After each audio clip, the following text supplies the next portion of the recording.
Hey guys, welcome back to the video. Today we're going to be discussing some of the differences in features and characteristics of some of the key organisational structures that are discussed in the corporate issuers section of the level 1 material. Sole proprietorships, partnerships, corporations. We're going to look at all the different types in a very quick summary, look at some of the differences in terms of tax, ownership structure, liability, management responsibilities and delegation of those sort of roles. So yeah, let's get into it.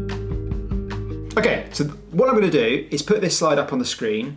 We've got, over the course of 2 pages, I've got all the key distinctions that you need to know going into the exam between sole proprietorships, general partnerships, limited partnerships, LLPs, private limited companies, and public limited companies. So I'm not really going to sort of sit here and talk through it all, because hopefully this is just a helpful slide to read through. You can pause on screen. This is really what you need to know. I've made videos on each of these different structures separately, so you can go through those videos as well.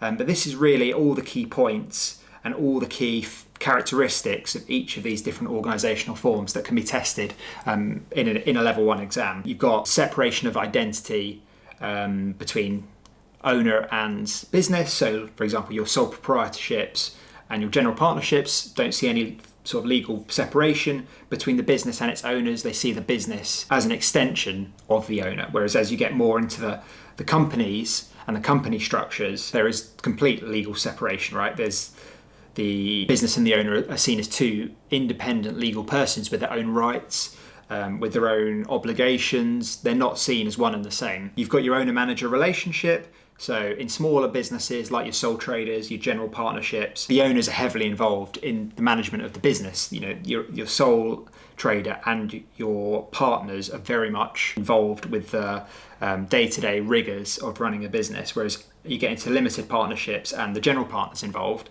But the limited partners are typically less involved. They provide the capital, but they don't really bring the expertise. They're just looking for the return on their capital. LLPs, the partners are involved in the management of the business, but in companies, both private and public limited companies, the shareholders will appoint a board of directors and an executive management team to act in their best interests.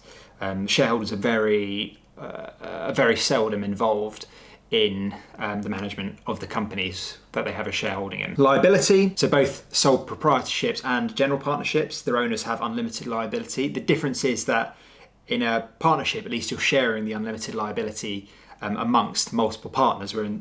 So if there's a loss, your personal assets may be seized, but at least you're sharing that burden amongst multiple partners. Whereas in a sole proprietorship, you've got to bear that loss entirely yourself. In a limited partnership, there's unlimited liability shared amongst the general partner group, whereas the limited partners are only exposed to limited liability. Limited liability partnerships, again, it's just limited liability for the partners, and both company structures, the shareholders are subject to limited liability. Taxation, so pretty much all the structures follow pass-through taxation. So pass-through taxation is where there's no corporate income tax due on the business's profits. What the business does is they will distribute the profits entirely to the owners, and the owners will pay income tax on their share of the profits. So if it's a sole proprietorship, they'll pay personal income tax on 100% of the business's profits, whereas in a partnership, it will depend on their ownership interest in the partnership. If they only own 33% of the partnership, they'll only pay tax on 33% of the partnership's profits. The only structure that we look at that follows a different taxation approach is public limited companies. So public limited companies have a double taxation approach, which means that profits are taxed at both the company level and at the shareholder level. So the company will pay corporate income tax on its profits, and then the post-tax profits can be distributed out to shareholders as a dividend, and those dividends are taxed at the owner's personal income tax rate.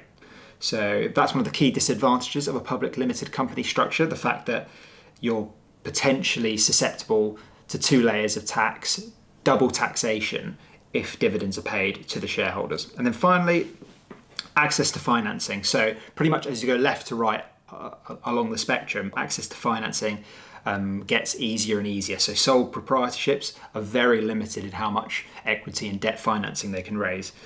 They're pretty much limited to their own personal net worth. All they can really use to fund the business is their savings and whatever loan they can get from their local bank. Once they've exhausted those two sources of financing, that's it, right?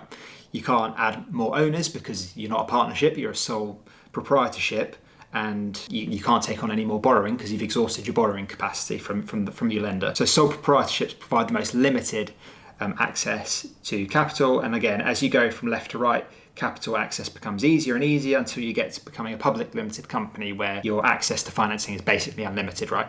You can take on lots and lots of debt because shareholders are much more comfortable taking on debt than sole traders or partners in a partnership.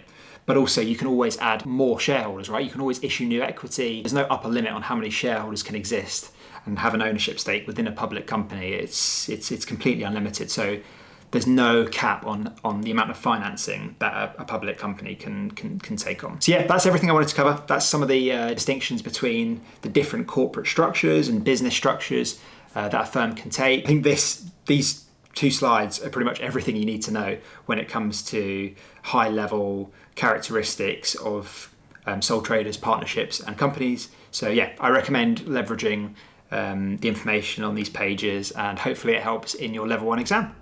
Right, I'll see you guys in the next video.